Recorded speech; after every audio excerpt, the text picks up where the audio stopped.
Today is Halloween, and tomorrow is All Saints Day. So I asked myself, Natalie, is there any way to combine the spookiness of Halloween with the holiness of the saints and throw in some cool gemstone facts while I'm at it? Because you've already started playing this video, the answer is yes. Yes, I can. Say hello to my new best friends, the Catacomb Saints.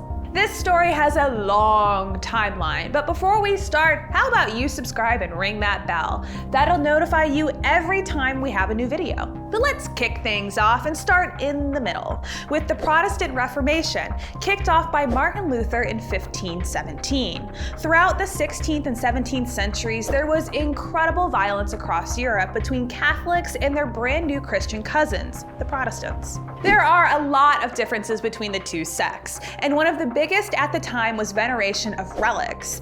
Catholics had long venerated holy relics, and Protestants were very explicitly not fans of the practice. Catholic churches across Europe were vandalized. In England, the government did most of the thieving, but Catholic churches really suffered in Germany and the Alps, and untold numbers of the relics were destroyed or just disappeared. But in 1578, about 60 years after Martin Luther, workers in vineyards around Rome made a miraculous and macabre discovery. They found catacombs filled with thousands upon thousands of bodies that dated from the 1st through 5th centuries AD. Churches needed relics, and they just found entire cities of skeletons. Because the catacombs were used as burial sites around the same time Christianity was growing within the Roman Empire, it was assumed that early Christian martyrs were among the dead. But the catacombs were used for everyone, Jewish, Christian, or pagan, so the church appointed specialized excavators to identify and certify the remains as bona fide relics. The best case scenario was that the remains would be near a plaque that explicitly stated such and such person was martyred, but the thumbs up was given to inscriptions that just bore the letter M. Could be martyr, but it could also be Marcus. Also, Romans would leave vials of perfume with the dead, similar to how we leave flowers, but the church decided that the vials must have been filled with martyrs' blood instead. Ta-da! Another saint!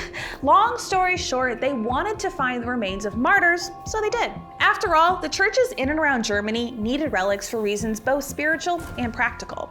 The bones of a martyr brought peace to people whose religion was in the middle of a meltdown. Plus, having the relics of an important saint was a way to get your church some local notoriety, or become a pilgrimage destination. But they didn't just pull the bones out of the ground and ship them off. What makes the Catacomb Saints so special and fascinating is the decoration. Ornate, colorful, creepy, heavenly, bizarre, frightening. Whatever your reaction to the bejeweled remains, it sometimes took years to transform them from simple white bones to symbolic avatars of heaven. Italy was really on the case. The bones came from Rome, and many of the gems came from Venice. For the most part, they aren't gemstones at all, but rather examples of Venetian glass, specifically from the island of Murano.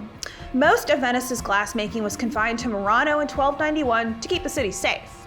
Creating Venetian glass was a major fire hazard. Venetian glass was especially impressive when it came to coloring.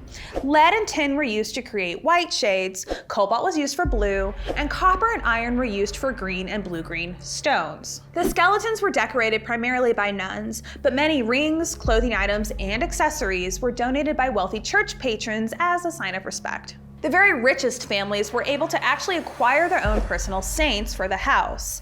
And who wants to be the German Catholic noble who doesn't have a skeleton on display in the family chapel? Once the modern era started to creep in around the 19th century, so did an embarrassment about the skeletons. Most people knew by this point that the remains were likely never martyred Christians, but rather everyday people from 1,000 years ago whose remains had been disinterred and moved to foreign lands.